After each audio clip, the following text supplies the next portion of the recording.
આઠમું વચનામૃત પ્રથમનું ઇન્દ્રિયોની જે ક્રિયા છે તેને જો શ્રી કૃષ્ણ ભગવાન અને તેના ભક્તની સેવાને વિશે રાખે તો અંતઃકરણ શુદ્ધ થાય. આમાં આપણે વાત કરી હતી ગઢડા પ્રથમનું 18 ઇન્દ્રિયોની ક્રિયા ભગવાનની સેવામાં રાખે તો અંતઃકરણ શુદ્ધ થાય. અને મધ્યનું 22 લીધું હતું કે રાજામાં જેટલું રાજ એટલું રાણીનું રાજ. અનંત કાળના જે પાપ વળગ્યા જીવને તેનો નાશ થઈ જાય અનંત કાળના. અને જો ઇન્દ્રિયોની વૃત્તિઓને સ્ત્રી આદિકના વિષયમાં પ્રવર્તાવે છે તેનું અંતઃકરણ ભ્રષ્ટ થાય છે. ફલાણા ભાઈ પદ ભ્રષ્ટ, ફલાણા ભાઈ પદ ભ્રષ્ટ કહીશું ને આપણે, એમ આપણું અંતઃકરણ ભગવાનના માર્ગથી ભ્રષ્ટ થઈ જાય છે, કલ્યાણના માર્ગ થકી પડી જાય છે, એટલે ભ્રષ્ટ થાય છે. માટે શાસ્ત્રમાં જે રીતે વિષયને ભોગવ્યાનું કહ્યું છે તેવી રીતે નિયમમાં રહીને વિષયને ભોગવા. શાસ્ત્રમાં જે રીતે કીધું છે કે વિષયને ભોગવા, તો એ રીતે નિયમમાં રહી અને વિષયને ભોગવવા. જગત સંબંધી વિષય અને ભગવત સંબંધી વિષય બેમાં ફરક છે.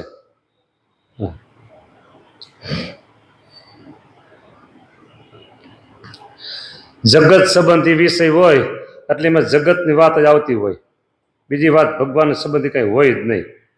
અને જગત સંબંધી વિષય હોય એમાં કાંઈ ભગવાનની વાત આવતી હોય નહીં. હા,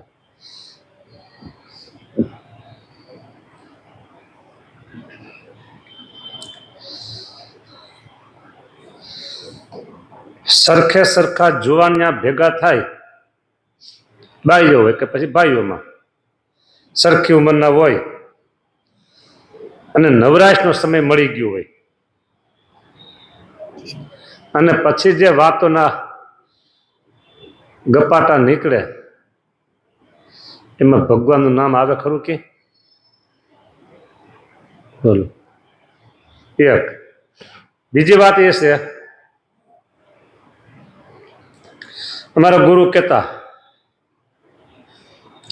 શાસ્ત્રીજી મહારાજ કોઈ પ્રસંગ આવે તે ક્યારેક ક્યારેક વાત કરતા, જુનાગઢ મંદિરમાં 5 આરતી, છેલ્લી આરતી શયન આરતી, એ શયન આરતી થઈ જાય પછી થોડી વાર પછી કોઈને જળપાન કરવું છે તે હશે તે છે કઈ બધી ક્રિયા પતાવી અને પછી સરખે સરખી રુચિવાળા એ મંદિરની પ્રદક્ષિણામાં ભેગા થાય. જુનાગઢ મંદિર તો બંધ થઈ ગયું હોય પછી પ્રદક્ષિણા, તેથી આવા બધા દીવા તો બધી સારી બાજુ હતા નહીં, આપનું અંજવાળું હોય જો અજવાળ્યું હોય તો, નહીં તો ન હોય તો એ અંધારામાં કેમ વાત સાંભળવાની હોય. એટલે આપને આમ થાય કે જે 2 જેવા કરો તો સારું. તે દિવસે આવા દીવા હતા ને એટલે એક નાનો ટમટમી હોય એટલે એ પ્રમાણે ટેવાઈ ગયા હોય ને આપણે આ પ્રમાણે ટેવાઈ ગયા હોય, તેમ લાગે જે અંધારું છે આપણે એમ લાગે.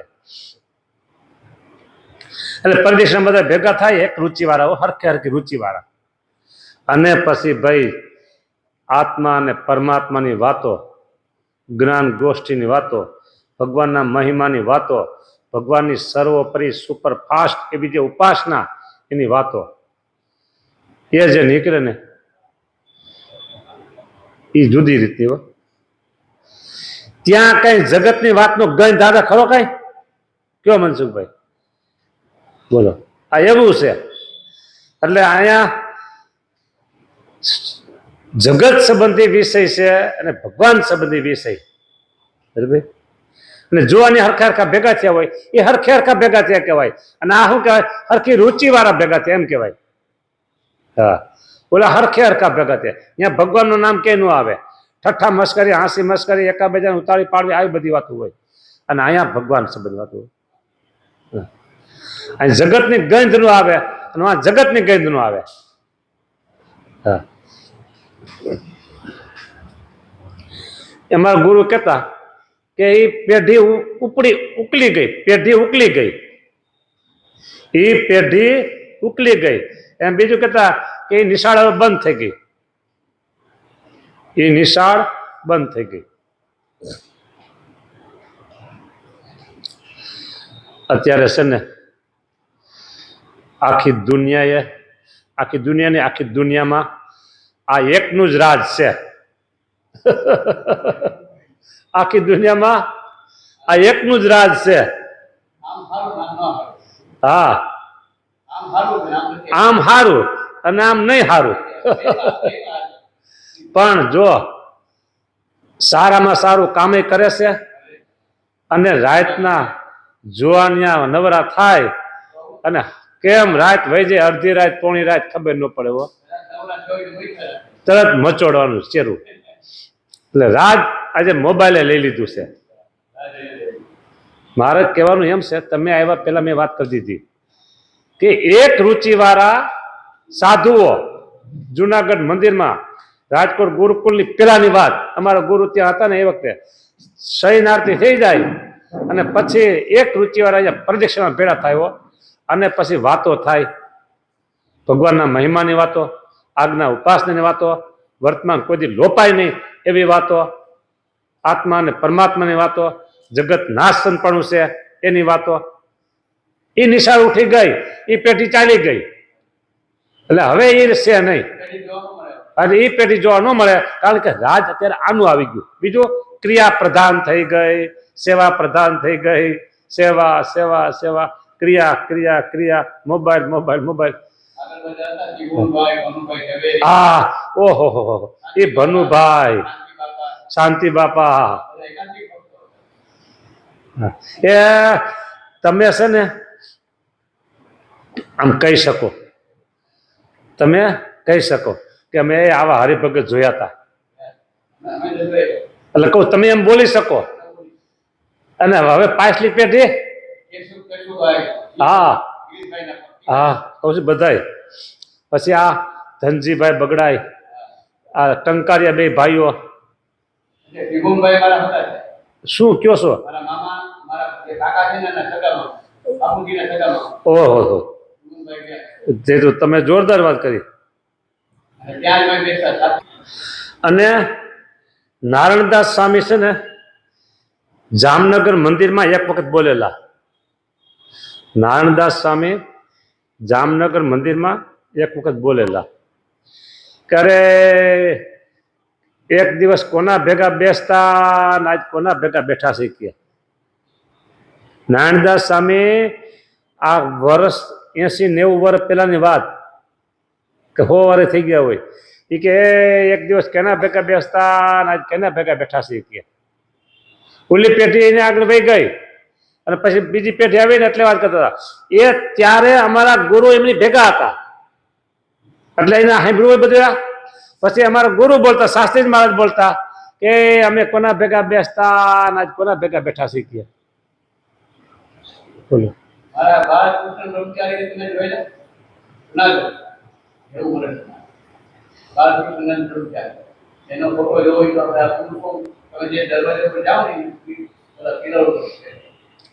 પછી બ્રહ્મચારી મહારાજ બાળકૃષ્ણ નદી દર્શન કરેલા જુનાગઢ ને.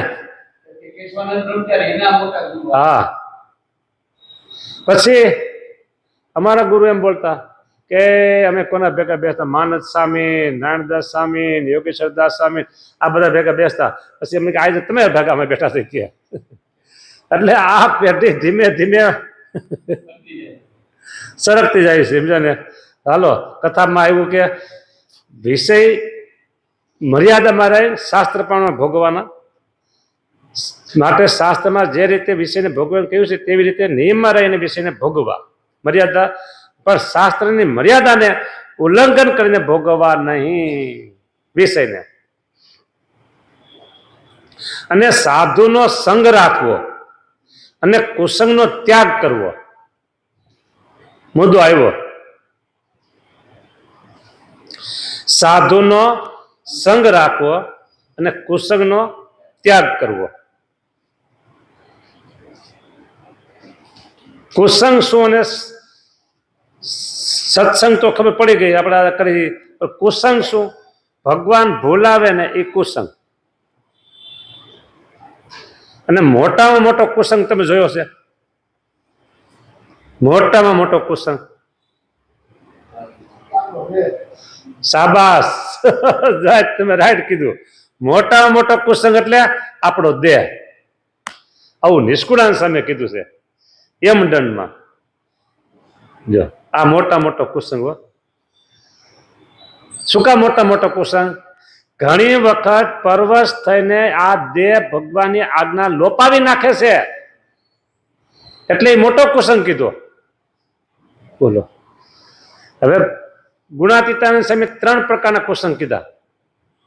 એક બહારનો કુસંગ, એક સત્સંગનો કુસંગ અને ત્રીજો અંદરનો કુસંગ. ભગવાનની આજ્ઞાથી વિરોધ જે સંકલ્પ વિકલ્પ થાય એ અંદરનો કુસંગ. અને આ સત્સંગમાં કોક ભગવાનના ભક્ત સંતની આપની પાસે અભાવ અવગુણની વાતો કરે એ સત્સંગનો કુસંગ. અને બહારનો કુસંગ તો નજરે દેખાતો જ હોય. વધારે કયો કુસંગ નડે? અંદરનો કુસંગ વધારે નડે. તમે પાકા થઈ ગયા છો. અંદરનો કુસંગ વધારે નડે છે. બોલો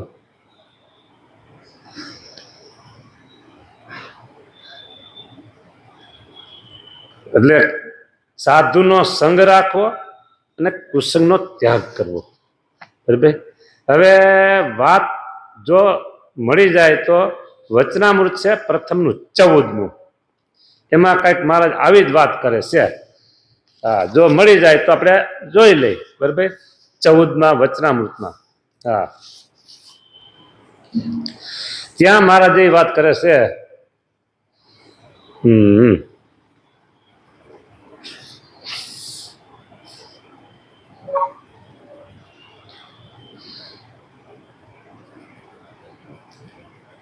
ભગવાનના દાસ થયા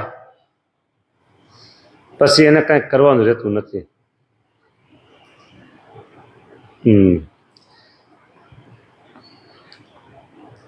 એમાં વાત એવી કીધી કે નિરંતર સાધુનો સંગ રાખવો. જ્યારે એક કુસંગનો ત્યાગ કરી અને સાધુનો સંગ કરે છે ત્યારે એને દેહને વિશે જે અહમ બુદ્ધિ છે તે નિવૃત્તિ પામે છે. અને દેહના સંબંધીને વિશે જે મમત્વ બુદ્ધિ છે તે નિવૃત્તિ પામે છે. અને ભગવાનને વિશે અસાધારણ પ્રીતિ થાય છે. અસાધારણ. અને ભગવાન વિના અન્યને વિશે વૈરાગ થાય છે. ઇતિ વચનામૃતમ ગઢડા પ્રથમનું 8મું થયું. મુદ્દો એટલે એ આવ્યો છેલ્લે આજે. કુસંગનો ત્યાગ કરીને સાધુનો સંગ કરે છે. તમે બધા એ જ કરો છો અત્યારે. કુસંગનો ત્યાગ કર્યો છે અને સાધુનો સંગ કરો છો. એનું પરિણામ શું આવે? દેહને વિશે અહમ બુદ્ધિ છે તે નિવૃત્તિ પામે છે. આપણે ઘણી વાર વાત કરી છે કે આ દેખાય છે દેહ આપણો નથી. હું કરીશ એ હું નથી. દેખાય છે દેહ હું નથી. ઓલું અનંત જન્મથી ગોખું છે એટલે દઢ થઈ ગયું છે. એમ આને ગોખવવું પડશે અત્યારે વારંવાર. બરાબર. તમને બધાને ખબર હોય કે છોકરો નિશાળે બેસે એટલે એને એકડે એકડો કેટલી વખત ઘૂંટાવો પડે. આમ એક આમ મીંડું કરી દે, પછી લીટો કરી દે, પછી આમ કરે, પછી ઓલો આમ કરે. ઘૂંટ 1 વાર 2 વાર 25 વાર 10 વાર 100 વાર ઘૂંટાવે. અને અત્યારે તમારે એકડો લખવો હોય અને ઝોલું કદાચ ઝોલે ચડાવો અને એકડો લખવો હોય, તમારે હાથમાં પેન દીધી હોય ઝોલા ખાતા ખાતા લખી નાખો ને એકડો. શું કામ? ખૂબ રટણ કર્યું આપણે એકડો એટલે. એમ હું દેહ નથી, હું દેહ નથી, હું દેહ નથી, હું દેહ નથી, આ રટણ કરવું પડશે. ત્યારે માન જાયા અભ્યાસ અને તું કૌંતેય, અભ્યાસ કરે તો બધું થાય. ગીતામાં શ્રી કૃષ્ણ ભગવાને કીધું અર્જુને અભ્યાસ કરો બસ. એટલે કુસંગનો ત્યાગ કરી સાધુનો સંગ કરે છે ત્યારે એને દેહને વિશે જે અહમ બુદ્ધિ છે, મારાપણાની, હુંપણાની, મારાપણાની, હુંપણાની આ બુદ્ધિ છે ને નાશ પામશે, તે નિવૃત્તિ પામે છે. અને દેહના સંબંધને વિશે મમત્વ બુદ્ધિ છે, દેહના સંબંધીને વિશે મમત્વ બુદ્ધિ છે. મારા છે, મારા છે, આ મારા છે, આ મારા છે. બોલો કેવું હજર બમ થઈ ગયું છે. નથી ગોખું ને તોય ગોખાઈ ગયું છે. કેટલું ગોખાઈ ગયું છે કહું? જે દિવસે તમારા લગ્ન નહોતા થયા તે દિવસે તમારા સંબંધી કેટલા? મામા, ફાઈને, માસી, કાકા, કાકી, બસ આટલા. ફઈ, ફુવા. અને લગ્ન થયા પછી જેટલા હતા એના ડબલ થઈ ગયા. થઈ ગયા ને ડબલ. બરાબર. હવે ડબલ થઈ ગયા એનો વાંધો તો નહીં કઈ, આપણે કઈ એનો વિરોધ તો કરાય નહીં કઈ, ભલે થઈ ગયા. પણ તમારા ઘરવાળા, એના બેન અથવા એના ભાઈ ને એના છોકરા, બરાબર, એના કઈક લગ્ન પ્રસંગ હોય અને તમે ન જાઓ તો જવું પડે ને. અને ન જાવ તો શું થાય? ઘરમાં ડખો થાય. મારા ભાઈના દીકરાના લગ્ન છે, તમે ગયા નહીં, જો એ ઘરમાં ડખો. હા, એટલે તમારા ગમે એટલા કામ હોય ને આગા પાછા કરીને તમારે પૂગવું પડે. પણ એવા જ સમયે એ પ્રસંગ હોય ત્યારે એનો હારવાર કંઈક મંદિરમાં પ્રસંગ હોય અને તમે આગળ પડતા હો અને તમને એમ કહેવામાં કે ભાઈ આ પ્રસંગમાં તમારા સભામાં હાજરી આપવાની છે, સ્વામી મારા છે ને આમ ફલાણા ફલાણા ત્યાં લગ્ન છે એટલે મારે જવું પડશે, મારે તો હાજરી આપવી પડશે. કે પેલું કામ કેવું કરો? મંદિરનું કે સગનનું સંબંધનું? જો એવું છે. આવો મમત્વ બુદ્ધિ છે, દેહના સંબંધીને વિશે મારાપણાની મમત્વ બુદ્ધિ છે. પછી એમાં લગ્ન હોય તો ભલે, એટલે કે મરણ હોય કે પરણ હોય ત્યાં હાજર રહેવું પડે. હો બોલો, આટલું બધું આ ઘાટું થઈ ગયું છે, બધું હક પણ ઘાટું થઈ ગયું છે. એ નિવૃત્તિ પ્રમાણે હોય તો એ નિવૃત્તિ પ્રમાણે માટે કીધું સાધુનો સમાગમ કરવો. જો અને એ નિવૃત્તિ પામે ક્યારે? સાધુનો સમાગમ કરો તો. જો શું કીધું કે સાધુનો સંગ રાખવો અને કુસંગનો ત્યાગ કરવો. તો શું થાય છે? કુસંગનો ત્યાગ કરીને સાધુનો સંગ કરે છે ત્યારે દેહને વિશે જે અહમ બુદ્ધિ છે એ નાશ પામે છે અને દેહના સંબંધ વિશે મમત્વ બુદ્ધિ છે નાશ પામે છે. સાધુનો સંગ કરે તો. આવું બહુ સાંભળ્યું હોય ને તમે, અને પછી એવો પ્રસંગ કંઈક આવે તો કે તમે જાઓ ને ભાઈ, તમે જાઓ છો મારું આવી ગયું, ભાઈ એને કહેજો ને. પછી તમે અહીંયા કહેજો ભાઈ હવે મને અનુકૂળ નથી એટલે હું નથી આવતો, અમારા ઘરના આવી જાય છે, એમાં માની લેજો ને. એ છોકરા આવી જાય માની લેજો. પછી તમારે આવું થઈ જાય એટલે તમારે ધીમે ધીમે નાશ પામી ગયું. કયો? હે મમત્વ બુદ્ધિ અને અહમ બુદ્ધિ. અને ભગવાનને વિશે અસાધારણ પ્રીતિ થાય છે. ભગવાનને વિશે અસાધારણ પ્રીતિ થાય છે. સાધારણ નહીં. હા. અને ભગવાન વિના અન્યને વિશે વૈરાગ થાય છે.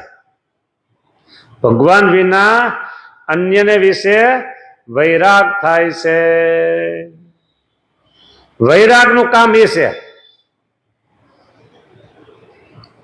અંદરથી ખોટું કરી નાખે, અંદરથી ખોટું કરી નાખે. દ્રષ્ટાંત તરીકે જોવું હોય તો ઘણા નાળિયેર એવા હોય અંદર થઈ ગયા હોય ખાલી ખોખું કે બરાબર, અને બહાર એવું ને એવું દેખાતું હોય. સાચું છે ને? અંદર તો ઓલો હળી ગયું હોતું હોય અને કદાચ પાણી વાળું તો ઘણી વખત પાણી બગડી ગયેલું પાણી નીકળે ફોડે બરાબર, ખોરું નીકળે અને ઉપર એવું ને એવું દેખાવ હોય. હા, એટલે આ વૈરાગ છે ને એ કામ કરે છે, અંદરથી ખોટું નાળિયેર ખોટું ખોરું કરી નાખે છે. ઉપર ભલે દેખાય, હા, બગડેલું નાળિયેર ઉપર સારું દેખાતું હોય, ખબર ન પડે કે આ બગડેલું છે બરાબર. એમ અંદર ખરાબ થઈ ગયું, એમ આપણે આ વૈરાગ એ કામ કરે છે, અંદરથી બધું આ અહમ અને મમત્વ કાઢી નાખે છે. અને ઉપર આ તમે બેઠા છો એ ઉપર એવું દેખાય આ સંસારી છે, આ ગ્રહસ્થ છે, પણ વૈરાગ અંદર આવી ગયો હોય ને એટલે અંદરથી ખોટું થઈ ગયું હોય. તમે બીજા સામાન્ય સત્સંગી અથવા તો બીજા માણસો બેઠા હોય ને એની હારે બેઠા હો તો બધા લાગો હરખા લાગો, પણ તમારું અંદરનું નાળિયેર બગડી ગયેલું છે, એટલે અંદરની વાસના ટળી ગયેલી છે, અંદર તમારે વૈરાગ થઈ ગયો છે, એટલે દેહના સગાસમાંથી ખોટા થઈ ગયા છે. ઉપર ખાલી મળતાવાળું તમે રાખો, ઉપર નાળિયેર સારું દેખાતું એમ. એટલે સાધુનો સંગ રાખવાનો અને કુસંગનો ત્યાગ કરવાનો. કુસંગનો ત્યાગ કરે છે, સાધુનો સંગ રાખે છે, ત્યારે દેહને સંબંધીમાંથી અહમ અને મમત્વ ટળી જાય છે અને ભગવાનને વિશે અસાધારણ પ્રીતિ થાય છે. જો અસાધારણ પ્રીતિ અને પ્રેમ, પ્રીતિ અને પ્રેમ નામ જુદા, આમ હરખું. તો વચનામૃત છે 59મું, એમાં એવું કીધું કે ભગવાનને વિશે અસાધારણ સ્નેહ કેમ થાય. હે મુક્તાનંદ સાહેબ પૂછે, હે મહારાજ ભગવાનને વિશે અસાધારણ પ્રેમ થાય એનું શું કારણ છે? પ્રેમ કયો, સ્નેહ કયો, પ્રીતિ કયો, આ બધા એક ને એક વસ્તુ છે. હવે અહીંયા પ્રશ્ન પૂછ્યો મુક્તાનંદ સ્વામીએ, વચનામૃત આવ્યો 59મું, કે ભગવાનને વિશે અસાધારણ પ્રેમ થાય તેનું શું કારણ છે? બોલ્યો. મહારાજ કે એક તો ભગવાનનો વિશ્વાસ હોય છે, ભગવાનનો વિશ્વાસ. હવે તમે બધા પાકા થઈ ગયા છો એટલે હવે મારે વધારે નહીં પૂછવું પડે. ભગવાનને વિશે ભગવાનનો વિશ્વાસ, વિશ્વાસ કેવો, વિશ્વાસ કેવો રાખવાનો? કેમ બોલતા નથી? જો બસ એમ બોલો તમે, તને બે હાથ આવો ભગવાનમાં વિશ્વાસ રાખવાનો.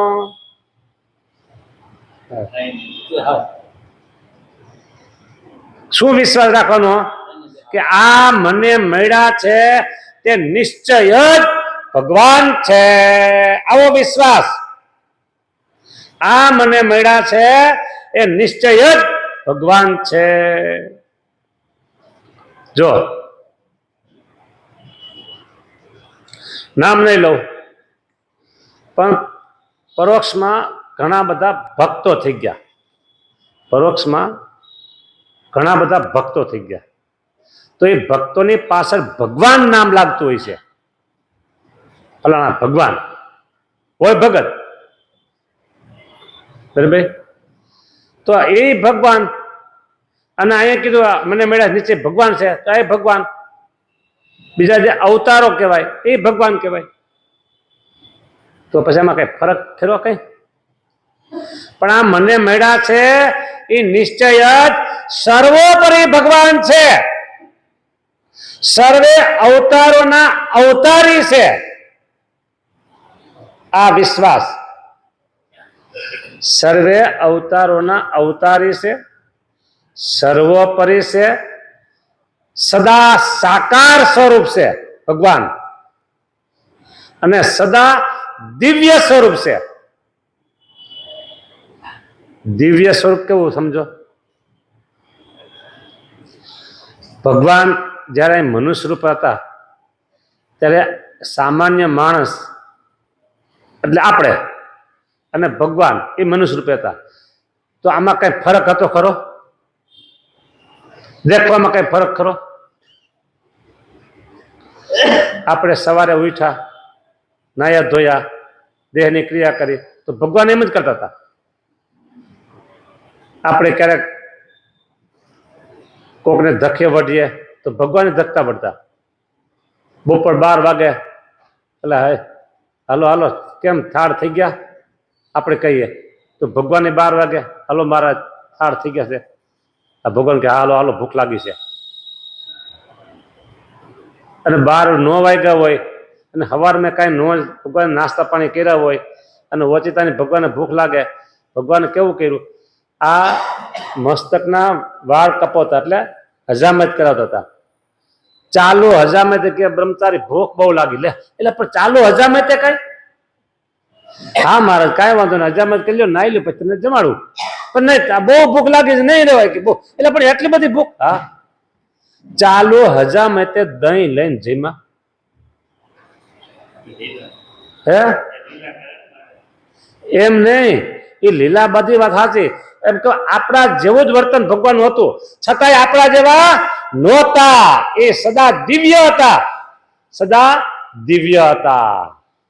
બસ આપણા જેવું કરતા હોય ને તોય દિવ્ય. એક ભગતને એમ થયું કે આપણે તો બધા શરીરમાં હાથ પગમાં હાડકાં આવું બધું હોય તો ભગવાનને કેવું હોય છે? આપણા જે દેહના હાડકા હાથ પગ બધું છે તો ભગવાનને કેવું હોય છે? આમ એના મનમાં સંકલ્પ થયો એટલે ભગવાન કે એ ભગત અહીંયા આવો તો. આ મારો હાથ દબો ને કામ દુખે છે, હાથ દબો હતો એટલે હાથ દબો તો સાયકલની ટ્યુબ જેમ કાંઈ હાડકું જ નહીં. એટલે ઓલા ભગત જાણી કે મને આગળ સંકલ્પ થયો ને એ જ છે મારે. પછી એમ કે પગ ને ગોઠણ ને બધી દબવો, ત્યાં દબે તો ત્યાં કાંઈ ન મળે. સાયકલની ટ્યુબ દબવો તો શું હવા ભરેલ હોય તો કેમ લાગે? પછી કે આ માથું દબવો તો માથું દડાની જેમ હાવ ભેગું થઈ જાય. ઓલા ભગત બી ગયા હો મહારાજ રહેવા દો, હવે હું સંકલ્પ નહીં કરું કે, હવે સંકલ્પ ન કરવું કે. હા આ ભગવાનની લીલા. અને જેવા ભગવાન આપણે છીએ દેખાય છે એવા, છતાં એવા નથી. નિશ્ચય જ ભગવાન છે. નિશ્ચય કેવો? કે ભગવાન સર્વોપરી છે, સર્વે અવતારોના અવતારી છે, સર્વના કારણ છે અને સદા દિવ્ય અને સાકાર સ્વરૂપ છે. સદા દિવ્ય અને સદા સાકાર સ્વરૂપ છે. આ એક નિશ્ચય. બીજું આસ્તિકપણું. આસ્તિક હોય ને એને ભગવાનની બાબતમાં કઈ સંકલ્પ ન થાય. શું? એને ભગવાનની બાબતમાં નેગેટિવ એટલે નકારાત્મક સંકલ્પ કોઈ થાય નહીં. ગમે તે કે તો કે હા. ને નાસ્તિક હોય ને નાસ્તિક, એને ભગવાનની બાબતમાં હા પડે જ નહીં. એ તો એમ કે ભગવાન તે કઈ પૃથ્વી પર આવતો હોય છે ખરા? એમ કે અરે આવતો હોય છે શું? અહીંયા આવી ગયા, રમી ગયા, જમી ગયા, ભમી ગયા, ક્રિયા કરી ગયા, લીલા કરીને ભાઈ હોતે ગયા, મનુષ્ય બાદશ કરીને આવતા છે શું? નાસ્તિક એમ કે હા કે ભગવાન અહીંયા આવે જ નહીં. બહુ કામ હોય તો એના ફિરસ્તાને મોકલે, એના સાધુને મોકલે, એના ઓલિયાને મોકલે, એના મુક્તને મોકલે, પણ ભગવાન આવે નહીં. આવું કે એ નાસ્તિક છે. એટલા માટે ભગવાન સ્વામિનારાયણે આપણે બધાને આજ્ઞા કરી. શું આજ્ઞા કરી? કે પૂજા કરી અને પછી ભગવાન પાસે એમ માગવું, હે ભગવાન 4 પ્રકારના કુસંગી થકી મારી રક્ષા કરજો. કુસંગી 4 પ્રકારના છે. કોઈને નામ આવડતા હોય તો કયો. કુંડાપંથી, શક્તિપંથી, નાસ્તિક અને શુષ્ક વેદાંતિ. એમાં નાસ્તિક નું નામ આવ્યું. એ ભગવાનના આકારને ખોટા કરે. એટલે 4 પ્રકારના કુસંગી થકી રક્ષા કરજો.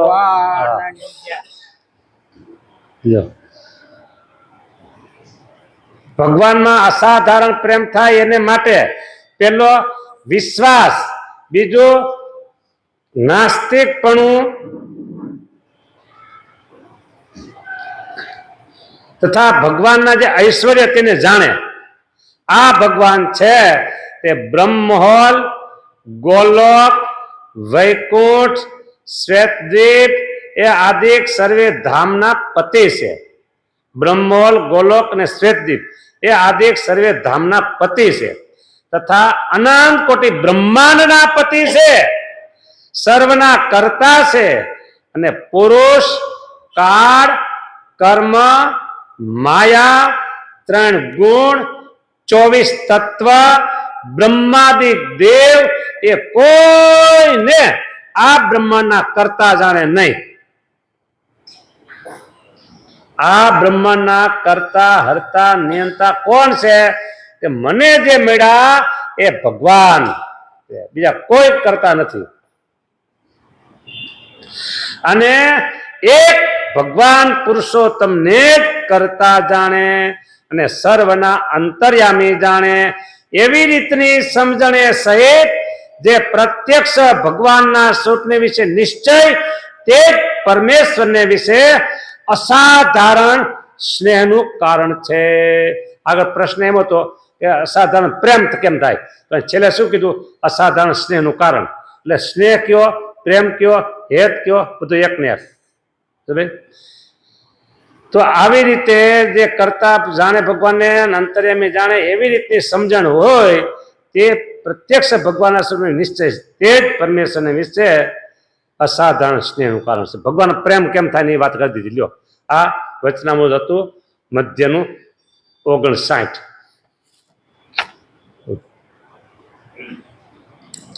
તો અહીંયા આ વચનામૃત પૂરું થાય છે. વિશેષ કઈ વાત આમાં રહેતી નથી. હવે આપણે થોડાક આગળ વધીએ અને વચનામૃત ગઢડા પ્રથમનું 9 એમાં પ્રવેશ કરીએ. સ્વામિનારાયણ હરે વચનામૃતનું નામ છે ભગવાન વિના બીજું કાંઈ ન ઈચ્છવું. જો ભગવાન સિવાય કાંઈ ઈચ્છવું નહીં. આ એક વચનામૃત એવા આવા છે ને આપણે ચોખ્ખા જ કરવા માંગે, ચોખ્ખા જ કરવા માંગે, ચોખ્ખા જ કરવા માંગે. સાબુ પાણીનું કામ કરે બધું.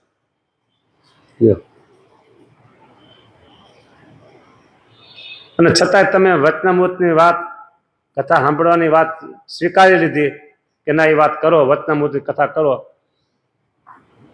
એટલે તમને ધન્યવાદ દેવા પડે મારે. હવે કથાને વચનામૃત 9 ને પ્રારંભ કરીએ.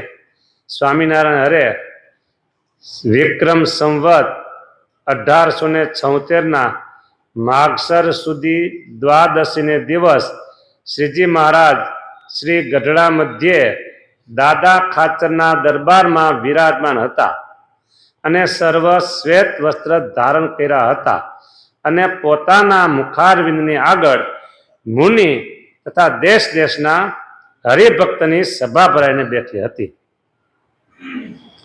પછી શ્રીજી મહારાજ બોલ્યા છે, શ્રી કૃષ્ણ ભગવાનનો પ્રત્યક્ષપણે નિશ્ચય કર્યો હોય અને તેની ભક્તિ કરતો હોય અને તેના દર્શન કરતો હોય તો પણ જે પોતાને પૂર્ણ કામ ન માને અને અંતઃકરણમાં ન્યૂનતા એટલે અપૂર્ણપણું, ખેદ, દુઃખ વર્તે, ન્યૂનતા વર્તે, જે ગોલોક, વૈકુંઠ આદિ ધામને વિશે જે આ ને આ ભગવાનનું તેજોમય રૂપ છે તે મને જ્યાં સુધી દેખાયું નથી ત્યાં સુધી મારું પરિપૂર્ણ કલ્યાણ થયું નથી. બોલો આ કેટલી ખોટ કહેવાય. શું માને છે કે ગોલોક અને વૈકુંઠ ભગવાનના જે ધામ છે ને આ ભગવાનના ધામનું તેજોમય રૂપ છે ને તે મને જ્યાં સુધી દેખાયું નથી ત્યાં સુધી મારું કલ્યાણ થયું નથી. સમજાય છે? સમજાય છે?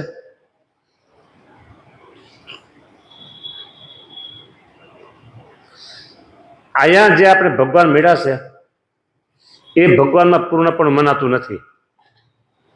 અને પરોક્ષ પરોક્ષ એટલે આપણે આંખની સામે જે નથી દેખાતું એ દેખાવાની લાલસા રાખે. એ મને દેખાય ને ત્યારે મારું પરિપૂર્ણ કલ્યાણ થશે. મળ્યું છે ને એમાં વિશ્વાસ નથી આવતો, એ મનાતું નથી. અને જે નથી દેખાતું એ જોવાની લાલચા રાખે છે.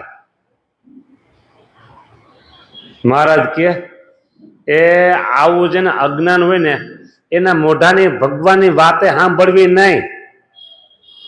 લ્યો, એના મોઢાની ભગવાનની વાતે સાંભળવી નહીં. પ્રત્યક્ષ ભગવાન વિશે દ્રઢ નિષ્ઠા રાખે છે અને તેને દર્શને કરીને જ પોતાને પરિપૂર્ણ માને છે અને બીજું કાંઈ નથી ઈચ્છતો. તેને તો ભગવાન પોતે બળાત્કારે પોતાના ધામને વિશે જે પોતાના ઐશ્વર્ય અને પોતાની મૂર્તિઓ તેને દેખાડે છે. નથી ઈચ્છતો ને તો દેખાડે છે અને ઈચ્છે છે ને એ નથી દેખાડતા. અને એવું અજ્ઞાન હોય ને તો એના મોઢાની ભગવાનની વાત પણ સાંભળવી નહીં. બોલો, આપને પાછા પાડી દે, આપણને પાછા પાડી દે. આપણો પાવર અને આપણો કેપ કેવો છે ખબર છે? આપણો પાવર અને આપણો કેપ કેવો છે જો.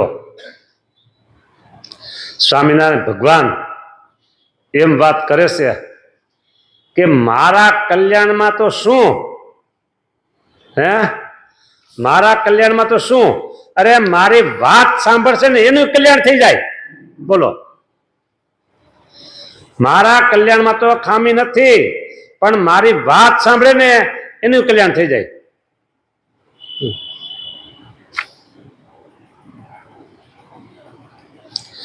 આ બધો છે ને ભગવાન મેળાનો એનો પાવર અને એનો કેપ છે.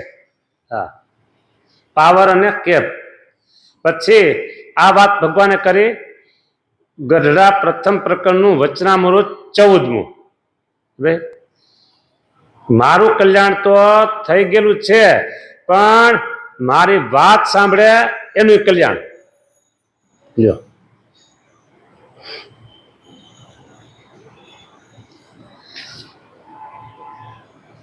જેવી હમણાં એને મતિ છે તેવી અંતકાળે ગતિ થાય છે. શું કીધું? આ અત્યારે વચનમાં ચાલે 14મું. અત્યારે જેવી મતિ છે ને એવી અંતકાળે ગતિ થાય છે.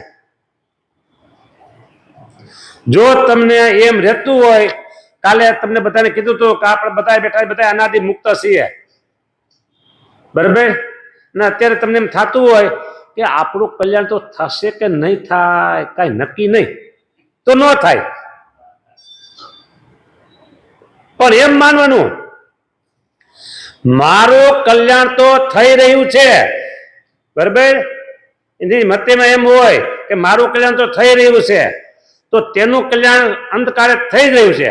અને જેને સંતની અને ભગવાનની પ્રાપ્તિ નથી થઈ તેની મતિમાં તો એમ વર્તે છે હું અજ્ઞાની છું. લ્યો, બરાબર?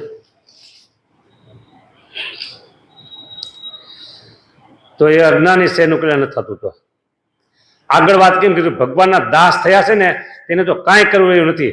ભગવાનના દાસ થયા શું નથી થયા?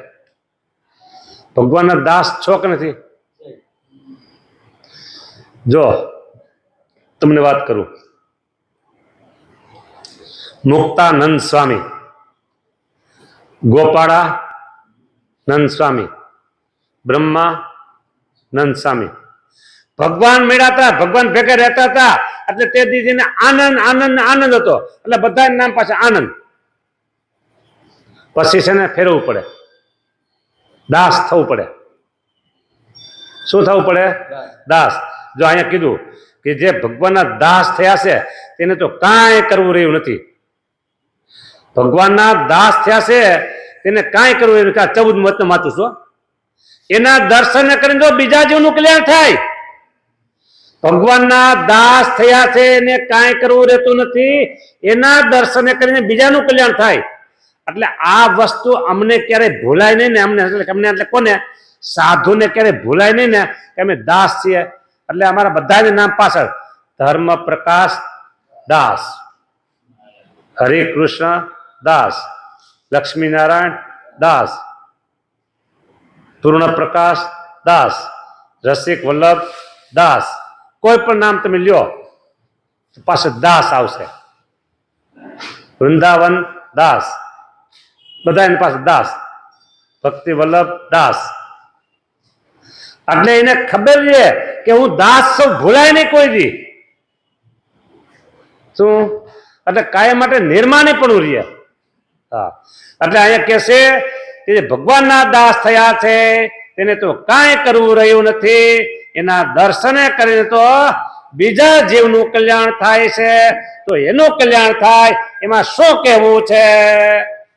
શું કહેવું? કાંઈ બાકી નથી રહ્યું. પછી ભગવાને થોડીક હળવેકથી વાત કરી હો.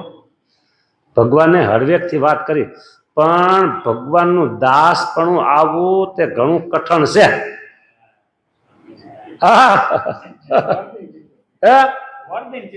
વર્દન ચીટ્યો ભર્યો, વર્દન ચીટ્યો ભર્યો. ભગવાનનું દાસપણું. દાસ કેને કહેવાય સમજવું છે તમારે? બધા સમજેલા છે? અરે તમારી ભલે થાય લ્યો. હવે એક કેસે સમજવું છે તો શું કરવું મારે? જો જે ભગવાનના દાસ થયા, સાંભળો, મારી વાત નથી, આમાં વચનામૃતમાં મહારાજ બોલ્યા કે ભગવાનના દાસ થયા હોય તેના આવા લક્ષણ. દેહને મિથ્યા જાણે. તમે દેહને મિથ્યા જાણો છો? દેહને મિથ્યા જાણો છો? ખોટો આ દેહને ખોટો જાણો છો તો તમે દાસ થઈ ગયા. દેહને મિથ્યા જાણે, પોતાના આત્માને સત્ય જાણે, પોતાના જે સ્વામી એટલે સ્વામિનારાયણ ભગવાન તેને ભોગવવાના જે પદાર્થ તેને પોતે ભોગવાને અર્થે ઈચ્છે જ નહીં. ભગવાનને ભોગવવાના પદાર્થ આપણે ભોગવાય નહીં. એટલે આપણે પછી શું કરાય? દરેક વસ્તુ ભગવાનની પ્રસાદી કરે અને વપરાય. દરેક વસ્તુ. હું તમને ત્યાં સુધી કહું કે તમે પગમાં પહેરવાના ચંપલ, શ્રીફળ, જોડા, બૂટ જે કંઈ લેવા તો એ પ્રસાદી ના કરવા. તો શું ભગવાનને ધરાવવાના? ના, એમ ન હોય. ભગવાનને ધરાવવાના બધામાં વિવેક હોય. એની ઉપર તમે પ્રસાદીનું ફૂલ, 2 પાંખડી અથવા પ્રસાદીના જળના 2 છાંટા આમ છટકાવી દો એટલે એ પ્રસાદીના થઈ ગયા. પછી આપણે વપરાય. અને કાંઈ ન હોય મનમાં, એ ચંપલ પહેરતા પહેલા, નવા લીધા પહેરતા પહેલા તમે 5 વખત હે મહારાજ અને બસ પ્રસાદીને કરી દેજો મનોમય, સ્વામિનારાયણ સ્વામિનારાયણ સ્વામિનારાયણ સ્વામિનારાયણ, અને પછી તમે વાપરો એટલે પ્રસાદીના થઈ ગયા. કોઈ પણ વસ્તુ આપણે ભગવાનની પ્રસાદી કર્યા સિવાયની વસ્તુ વપરાય નહીં. આ દાસની વાત છે. તમે કયો દાસ થઈ ગયા છે ખબર છે, પણ સાંભળો, આ ખબર જોઈએ ને. પછી કે છે પોતાના સ્વામીનું ગમતું મૂકીને બીજું આચરણ કરે જ નહીં. હરિને ગમે છે તેવા આપણે થવું છે. હરિને ગમે એવા આપણે થવું. ભગવાનને ગમે ને એવા. હરિ અહીંયા કીધું કે ભગવાન પોતાના સ્વામીનું ગમતું મૂકીને બીજું આચરણ કરે જ નહીં. બીજું આચરણ એટલે ભગવાનની રુચિ સિવાય બીજા આડાહવડો ક્યાંય ડોલે નહીં. આડાહવડો કે પગ જાય નહીં, આડાહવડી કે નજર જાય નહીં, આડાહવડું કોઈ એવું કામ કરે નહીં કે જે ભગવાનને ગમતું ન હોય એવું. બોલો, આ દાસના લક્ષણ છે. હા, એવો હોય તે હરિનો દાસ કહેવાય. અને જે હરિનો દાસ હોય ને તે દેહ રૂપે વર્તે તો પ્રાકૃત ભક્ત કહેવાય. ક્લાસ નીકળી ગયો, ભક્તપણામાંથી ક્લાસ નીકળી ગયો. કોઈ છોકરો સ્કૂલમાં ભણતો હોય અને એક વાર, બે વાર, ત્રણ વાર એમ કે લેસન કેમ લાવ્યો સાહેબ ભૂલી ગયો, પછી કે લેસન કેમ નથી લાવ્યો, ફલાણું બહાર ગામ જતો, લેસન કેમ નથી લાવ્યો, આમ તેમ હતું. રોજ જ બાના કાઢે, જા ક્લાસ બહાર ઉપર નીકળી જા, પછી તરત ક્લાસ બહાર કાઢી નાખે. એક વાર ગુનો માફ કરે, બે વાર કરે, બરાબર. પછી સ્કૂલનો યુનિફોર્મ પહેરીને ન આવ્યો હોય તો બહાર ઉભો રાખે. આમાં શું કીધું કે હરિનો દાસ હોય અને દેહ રૂપે વર્તે તે તો પ્રાકૃત ભક્ત કહેવાય. એટલે ભક્તપણાના ક્લાસમાંથી બહાર નીકળી ગયો. પ્રાકૃત ભક્ત છે ને એ ભક્ત નો કહેવાય, એ અભક્ત કહેવાય, માયાનો જીવ. તો તમે માયાના જીવ છો કે ભગવાનના ભક્ત છો? બસ ધડ દઈને કહી દેવું જોઈએ કે અમે ભગવાનના ભક્ત જ છીએ. હા,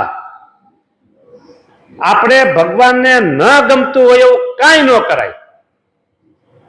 ભગવાનને ન ગમતું હોય એવું કાંઈ ન કરાય. આ વાત થઈ વચનામૃત ગઢડા પ્રથમનું 14મું.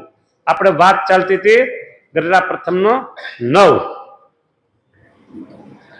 એટલે અજ્ઞાન હોય કે મારું કલ્યાણ થશે કે ન થાય એના માટેની વાત ક્યારેક સાંભળવી જ નહીં. પ્રત્યક્ષ ભગવાનને વિશે દ્રઢ નિષ્ઠા રાખે છે અને તેને દર્શને કરીને પોતાને પરિપૂર્ણ માને છે, બીજું કાંઈ નથી ઈચ્છતો. તેને તો ભગવાન પોતે બળાત્કારે પોતાના ધામને વિશે, પોતાના ઐશ્વર્ય, ભગવાનના ઐશ્વર્ય, આમ તમે જુઓ તો ઐશ્વર્ય છે અને પોતાની મૂર્તિઓ તેને દેખાડે છે. બોલો.